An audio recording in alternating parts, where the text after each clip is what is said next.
அனைத்து நல்லுள்ளங்களுக்கும் வணக்கம். நான் உங்கள் ரவிக்குமார். தொடர்ந்து நம்ம அடுத்தடுத்த அப்டேட் பார்த்துட்ருக்கோம். 79வது அப்டேட். ஈரான் தரப்பிலிருந்து த ட்ரூ ப்ராமிஸ் 4 79வது அனுப்பியிருக்காங்க. அவங்க இஸ்ரேல் தரப்பிலிருந்து ரைசிங் லயன் அப்படின்னு பேர் வச்சுருக்காங்க. அமெரிக்கா தரப்பிலிருந்து எபிக் ஃபியூரி அப்படின்னு வச்சுருக்காங்க. ஸோ இந்த 3 விதமான பெயர் சூட்டெல்லாம் தாண்டி அங்கே நடந்த நிகழ்வுகள். தலைவர் யார்? தலைவர் திமிங்கலம்ன்ற மாதிரி தலைவர் நாட்டாமல் கொஞ்சம் அமைதியை விரும்புகிறாரு போல். அதனால் எப்படியாவது ஒன்று அமைதி வந்துட்டா பரவாயில்லையா அப்படின்னு தோணுது போல் அவருக்கு. ஏன்னா ஃபஸ்ட்டு மிரட்டி பார்த்தாரு, ஒன்றும் முடியல. இப்போ லைட்டாக அப்படியே தூது விடுறாரோ அப்படின்ற இன்னொரு ஆங்கிளில் பார்க்க முடியுது. ஏன்னா வேறு யாருக்கிட்டனாலும் நீங்கள் கேட்டிருக்கலாம், அவர்கிட்ட கேட்டீங்க பாரு, எனக்கு அப்படி நெஞ்சே வெடிச்ச மாதிரி ஆயிடுச்சு. அதனால் இன்றைக்கி ரொம்ப முக்கியமான தகவல். அதை தாண்டி சுற்றி இருக்கக்கூடிய அரசியல் நிகழ்வுகள் எந்த அளவுக்கு உங்களுக்கு ரொம்ப ஒரு ஷாக்காக இருக்கும், பெரிய ஒரு அதிர்ச்சி தரக்கூடிய தகவலாக இருக்கும் அப்படின்னா, இப்போ அன்பார்ந்த வாக்காளர் பெருமக்களே, இங்கே தமிழகத்தில் எப்படி மக்கள் நீதி மையம் இந்த எலெக்ஷனில் நான் போட்டி இல்லைன்னு சொல்லி ஒரு அதிர்ச்சியை கொடுத்தாங்களோ, அந்த மாதிரி ட்ரம்ப் அவர்கள் திடீர்னு ஒரு பர்டிகுலர் நபர்கிட்ட போயிட்டு கொஞ்சம் இந்த பேச்சுவார்த்தையை நடத்தப்பான்னு ஒரு அதிர்ச்சி செய்தியை கொடுத்துருக்கிறார். வாங்க அந்த செய்தியை நம்ம பார்த்து விடலாம். அதை தாண்டி சுற்றி இருக்கக்கூடிய நிகழ்வுகளும் பார்த்து விடலாம். ஸோ வீடியோவில் பார்த்த முன்பு நீங்கள் நம்ம சேனலை சப்ஸ்கிரைப் பண்ணலாம். சப்ஸ்கிரைப் பண்ணிட்டு வாங்க. மறக்காம பெல் பட்டன் கிளிக் பண்ணி ஆல் ஆப்ஷன்ஸ் கொடுங்க. வீடியோ கொடுக்கலாம்.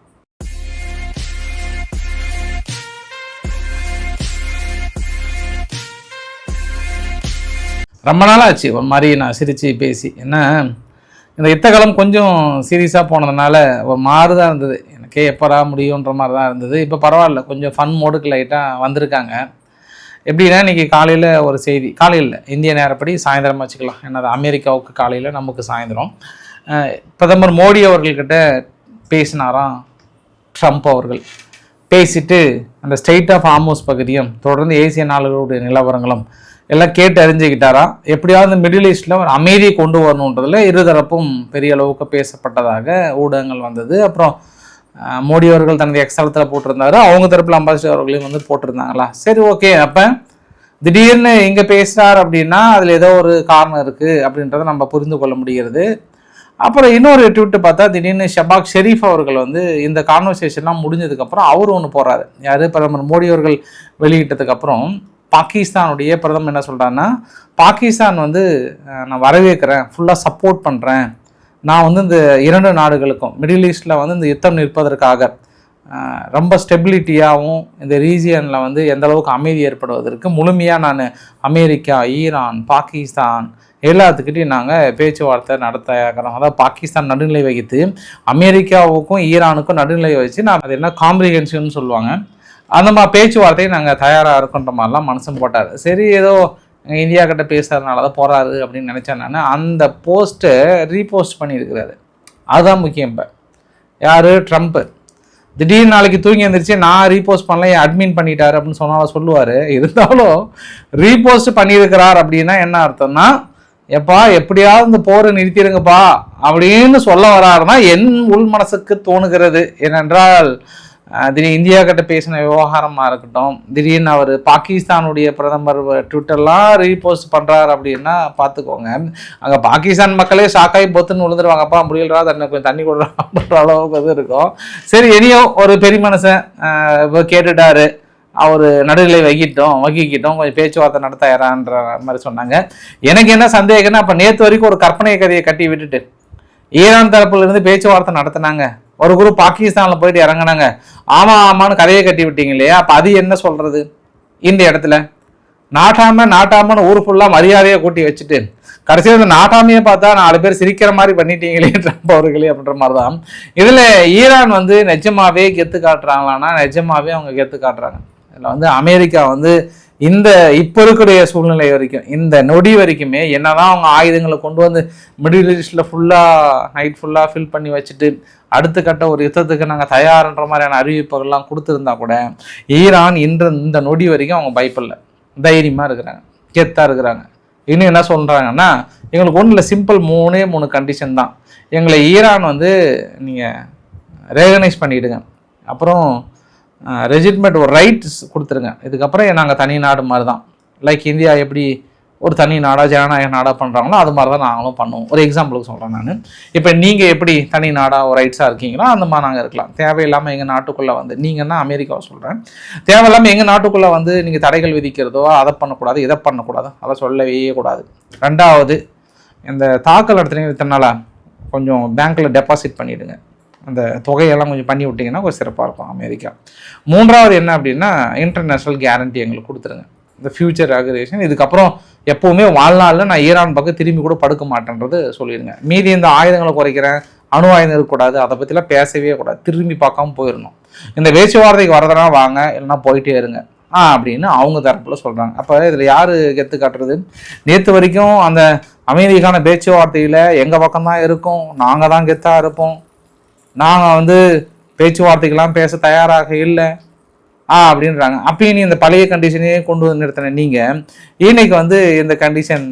அப்போ நம்ம என்ன புரிஞ்சுக்கலான்னா, இப்போ சும்மா இருந்த ஈரானை இதுக்கு முன்னாடி தடைகளை போட்டு ஏதோ கொஞ்சம் கொஞ்சம் மிரட்டி வச்சுருந்தீங்க, இப்போ இதுக்கப்புறம் ஈரான் வந்து ஒரு ரிச் கண்ட்ரியாக மாறிடும். ஏன் தெரியுங்களா? ஒரு ஒட்டுமொத்த உலகத்தோட ஏற்றுமதியில் 20% வந்து ஸ்டேட் ஆஃப் ஹார்முஸ் அங்கே தான் இருக்குது.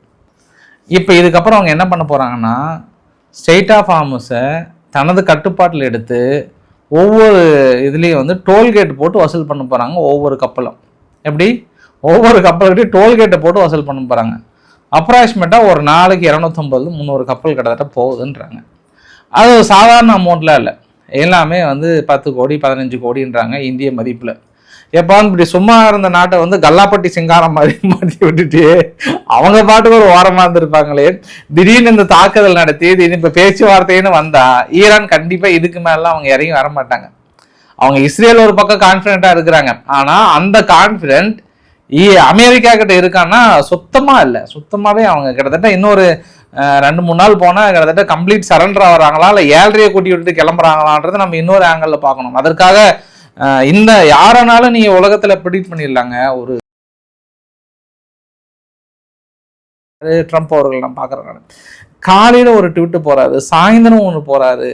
எப்போ நீங்க பாகிஸ்தானுடைய பிரதமர் ட்விட்டெல்லாம் நீங்க ரீபோஸ்ட் பண்ணீங்களோ அப்பயே நீங்க பார்க்குறேன் நான்.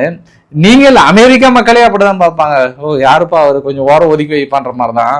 அதனால தான் சவுதி அரேபியாவும் இவங்க யுஏஇ என்ன பண்ணுறாங்கன்னா, சப்போஸ் அப்படி ஒரு சூழ்நிலை வந்தது அப்படின்னா நம்ம அந்த ஸ்டேட் ஆஃப் ஹார்முஸை அவாய்ட் பண்ணுற அளவுக்கு இப்படி கிராஸ் பண்ணி போயிடலாமா அப்படின்ற மாதிரிலாம் சொல்கிறாங்க.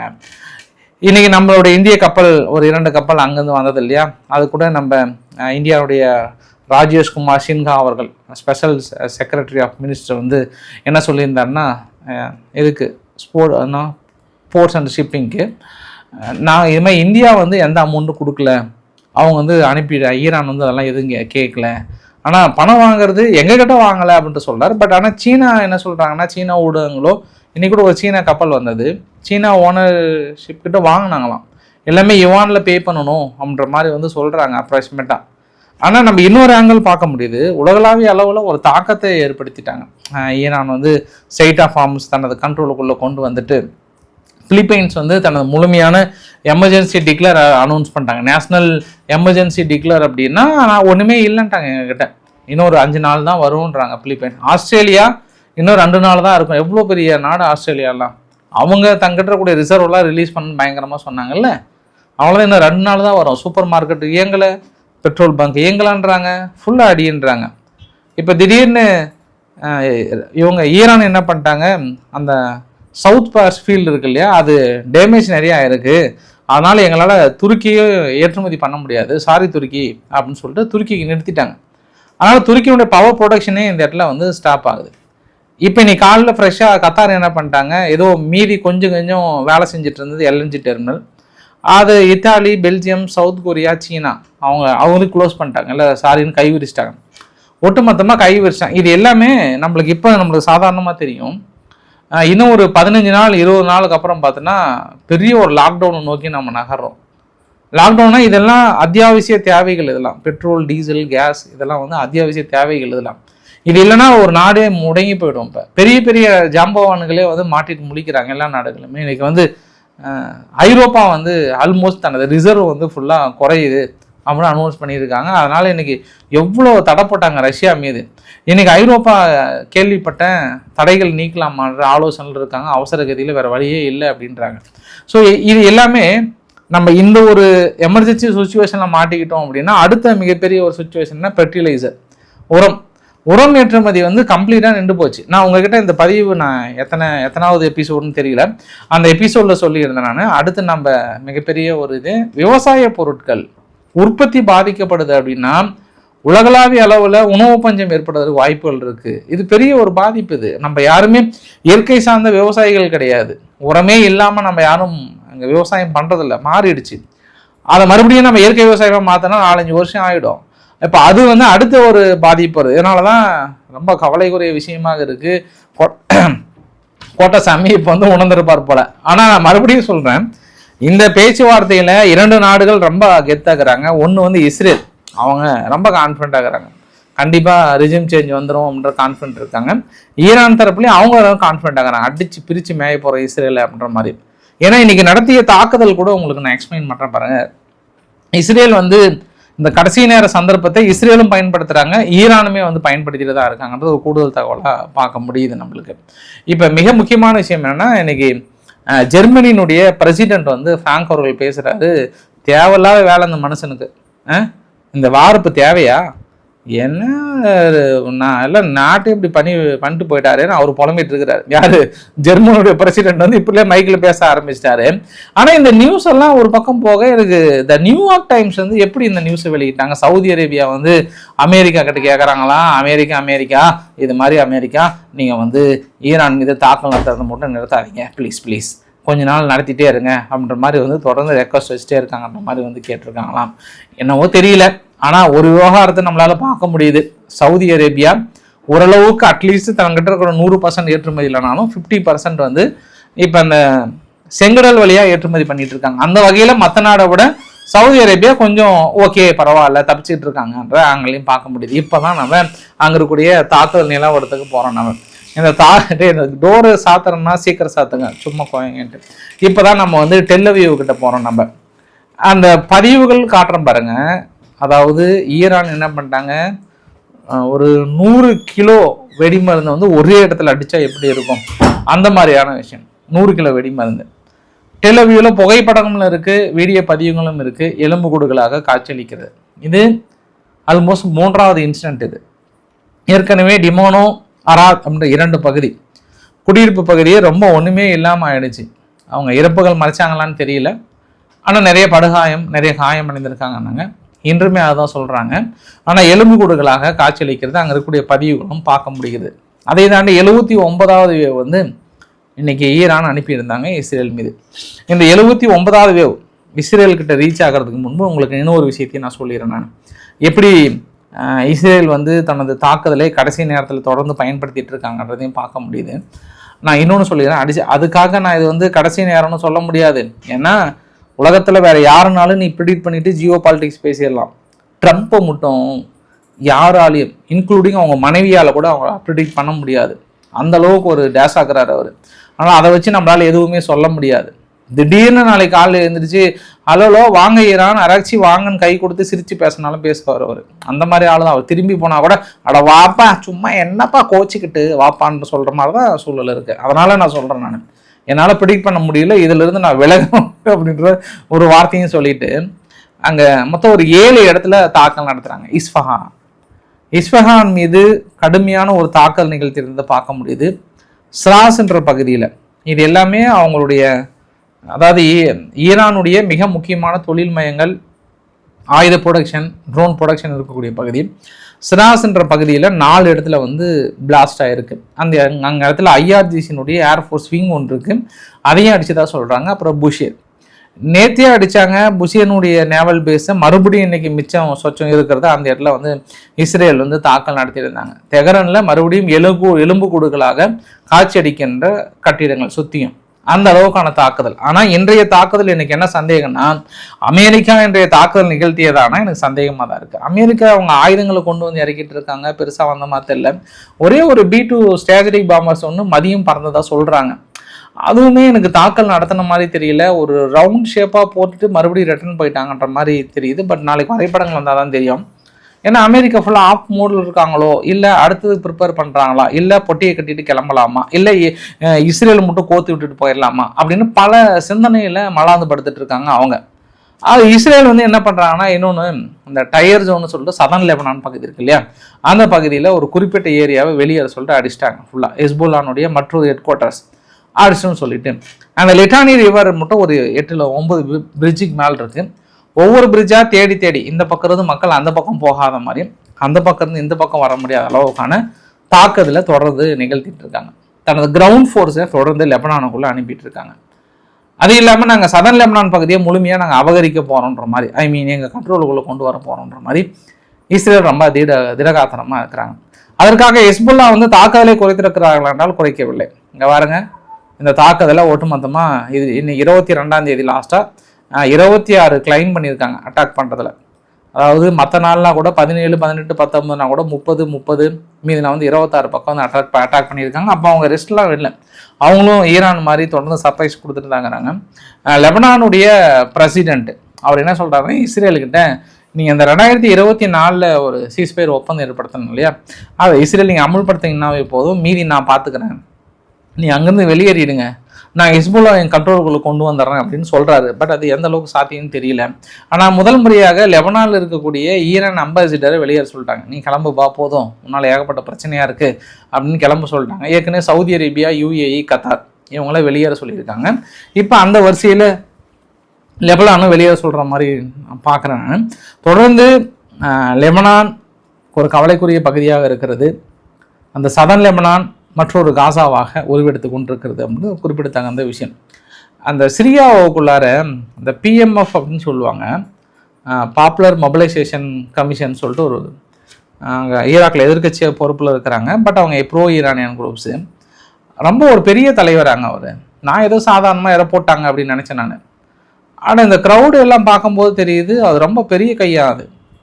அவர் தான் அடுத்து ஈராக்குக்கே கிட்டத்தட்ட ஆள்ற கண்டிஷன்ல இருந்தா ரொம்ப சொல்றாங்க. அதாவது இந்த குரூப் தான். இப்போ எப்படி சிரியாவுக்குள்ளார ஜுலானியை வந்து திடீர்னு ஓடி வந்து கண்ட்ரோல் எடுத்துட்டு ஹேனாரு, அந்த மாதிரி ஆளாங்க அவரை போட்டாங்க. இன்னைக்கு அவரோட சேர்ந்து மொத்தம் 11 பேராங்க முடிச்சிட்டாங்க. அது இல்லாமல் இன்னைக்கு ஏகப்பட்ட அசாசினேஷன் பண்ணியிருக்காங்க அமெரிக்காவும் இஸ்ரேலும். சரி ரைட்டு, நான் அப்போ தான் நினச்சிக்கிட்டா இப்போ ஈராக்குள்ள என்ன 7 கூட்ட போகிறாங்களோ தெரியல. திருப்பி நாளைக்கு ஏகப்பட்ட பிரச்சனை ஆகும் போல, அவங்க உள்நாட்டு புயலே வெடிக்கும் போல, அதையும் நம்ம வெயிட் பண்ணி பார்க்க வேண்டிய விஷயம். இல்லை தலைவரே இறந்து போயிட்டா நம்ம அமைதியாக இருக்கலாம் அப்படின்னு சொல்கிறாங்களான்னு தெரியல. அது ஈராக்கில் நடந்த சம்பவம். இப்போ தான் நம்ம பேசிகிட்டு இருக்கிற அந்த கேப்பில் இப்போ ஈரானுடைய 79வது வந்து இஸ்ரேல் கிட்ட வந்துடுச்சு. அப்போ நீங்கள் இந்த பதிவு பார்த்தீங்கன்னா தெரியுது, இந்த இடத்துல மறுபடியும் டயாமனோ பகுதி சுற்றியெல்லாம் ஒரு பெரிய அளவுக்கு அலாரெல்லாம் ஒழிச்சது, மக்கள் ஓடி போயிருக்காங்க. அது சக்ஸஸ் பண்ணாங்களா இல்லையான்றது காலையில் உங்களுக்கு 80வது பதிவில் உங்களுக்கு 80th அப்டேட்டில் உங்ககிட்ட சொல்லிடுறேன் நான். இன்றைக்கி பக்ரைன் வந்து என்ன சொல்லியிருக்காங்கன்னா, UAE சோல்ஜர்ஸ் ஒருத்தர், அவருமே மொராக்கோவுடைய சோல்ஜர்ஸ், UAEக்காக வந்து பக்ரைனில் இருக்கிறாரு, ட்ரோன் தாக்குதலில் இறந்து போயிட்டாராம். அதனால் கத்தார் வந்து தனது கண்டனத்தையும் தொடர்ந்து இந்த மாதிரி எப்போவுமே வாழ்நாளே பேச முடியாத அளவுக்கு பண்ணிட்டாங்க. பேச்சுவார்த்தை நடத்தணும்னா கூட எந்த முகத்தை வச்சு பேச்சுவார்த்தை நடத்தணும்னு தெரியல ஈரான் கிட்ட. ஈரான் வந்து அந்த அளவுக்கு எங்களுடைய நம்பிக்கை எல்லாத்தையும் சுக்குநூறாக உடைச்சிட்டாங்க. இதுக்கப்புறமா எங்களுக்கு பேச்சுவார்த்தை நடத்துகிற எண்ணமாக இருந்தால் கூட அது கேள்விக்குறியாக இருக்குன்ற மாதிரி கத்தார் தரப்பில் வேதனை தெரிவிச்சிருந்தாங்க. இன்றைக்கி UAE கூட 17 ட்ரோனும் 5 பேலஸ்டிக் மிசைல்ஸும் எங்கள் மீது ஏவி இருக்காங்கன்ற மாதிரி சொன்னாங்க. யுனிசெஃப் ஓடி வந்து இதுவரை 2100 குழந்தைகள் ஆரம்பத்தில் இது வரைக்கும் இறந்து போயிருக்காங்க 23 நாள். உடனடியாக அந்த போரை நிறுத்த வேண்டும்னு சொல்லியிருக்காங்க. ஈரான் தரப்பில் இது வரைக்கும் 1500 இறப்புகள் கிளைம் பண்ணியிருக்காங்க. அடுத்து லெபனானில் 1039 கிட்டத்தட்ட கிராஸ் ஆயிரும் நினைக்கிறேன், ஈரானை விட அந்த அளவுக்கான தாக்குதல். இஸ்ரேல் இது வரைக்கும் 18 பேர் இறந்து போனதாக சொல்கிறாங்க. அமெரிக்கன் ஆர்மி 13 பேர் இறந்து போனதாக வந்து சொல்கிறாங்க. பிரச்சனை பயங்கரமாக போயிட்டுருக்கு. இஸ்ரேலினுடைய எதிர்கட்சி தலைவர் நாப்தலின் பெனிட் அவர்கள், ஃபார்மர் இஸ்ரேலுடைய பிரைம் மினிஸ்டர், எதிர்கட்சியினால ஃபார்மர் இஸ்ரேலுடைய பிரைம் மினிஸ்டர் என்ன கேட்குறாருன்னா, ஐரோப்பா வந்து சுயநலவாதிகள், அவங்க முழுக்க முழுக்க ஈரானுடன் கை கோத்துட்டாங்க, நாங்கள் போராடுறது உங்களுக்காக தான், உங்கள் நாடோட சேஃப்டிக்காக தான், ஆனால் நீங்கள் வந்து கிரிட்டிசைஸ் பண்ணுற மாதிரி நீங்கள் நடந்துக்கிறீங்க அப்படின்ற ஒரு கேள்வியும் வைத்திருக்கிறாங்க. எகிப்து ஓடி வந்து எங்களுக்கு புதுசாக ஒரு கேஸ் வந்து டிஸ்கவர் பண்ணியிருக்கிறோன்றாங்க. இன்னொரு 5 வருஷம் கழித்து மக்களுக்கு கிடைக்கும். இப்போ பயன்பாட்டுக்கு இல்லைனாலும் இன்னும் 5 வருஷம் கழித்து கிடைச்சிருன்ற மாதிரி வந்து சொல்லியிருக்காங்க. ஈரான் மீது பொருளாதார தடையை நீக்கினதுக்கப்புறம் இந்தியாவில் இருக்கக்கூடிய ரிலையன்ஸ் நிறுவனம் 5 மில்லியன் பேரல் அளவுக்கு வந்து ஒப்பந்தம் போட்டு சீக்கிரமாக கொண்டு வந்துட்டு இருக்காங்கன்ற மாதிரி வந்து சொல்கிறாங்க. ஓமனில் தொடர்ந்து மழைப்பொழிவுகள் பெரிய அளவுக்கு பொழிஞ்சிட்டு தான் இருக்குது. நிறைய இடத்துல வந்து இந்த ஃப்ளட்டெல்லாம் பார்க்க முடியுது. யுஏஇ கொஞ்சம் கம்மி தான். மறுபடியும் அடுத்த வேவ் வந்து சவுதிக்கு வந்துட்டுருக்கு. பெரிய அளவுக்கான மழைப்பொழிவுன்னு அடுத்து ஒரு 3 நாள் அங்கே இருக்கக்கூடிய கிளைமேட்டை என்ஜாய் பண்ணுங்கள் மக்களே. துபாயில் நல்ல கிளைமேட்டாக இருக்கும், இப்போ சூப்பராக இருக்கும். ஓமன் அதை விட சூப்பராக இருக்கும். சவுதியும் நல்லாயிருக்கும் கிளைமேட்டில். அந்தளவுக்கு இன்னும் ஒரு 4-5 நாள் நல்ல மழைப்பொழிவு கொடுக்கும்னு நினைக்கிறேன் நான். ஸோ பக்கத்து வீடியோ பதிவுகள் பார்த்தாவே தெரியுது. இன்றைக்கு ஒரு அளவுக்கான தகவலை நான் கவர் பண்ணிட்டேன்னு நினைக்கிறேன். அதில் ஒன்று மட்டும் நான் வந்து ஒரு உலக தலைவர் ஒரு நாட்டாமையை அப்படி சொல்லியிருக்கக்கூடாதான், இருந்தாலும் இப்படி சொன்னதுக்காக நான் மன வருத்தம் அடைகிறேன். ஏன்னா அவரை நம்பி இன்றைக்கி முதலீட்டாளர்கள்லாம் வந்து நிறைய பேர் நடுத்தரவில் நிற்க வச்சிட்டாரு, அந்த ஆதங்கமும் கூட. ஸோ இன்றைக்கு ஒரு அளவுக்கான தகவலை கவர் பண்ண நினைக்கிறேன். பிடிச்சிருந்தா லைக் பண்ணுங்கள், ஃப்ரெண்ட்ஸுக்கு ஷேர் பண்ணுங்கள், சப்ஸ்கிரைப் பண்ணுங்கள். ரவிக்குமார் சோமுச்சல், நன்றி, வணக்கம்.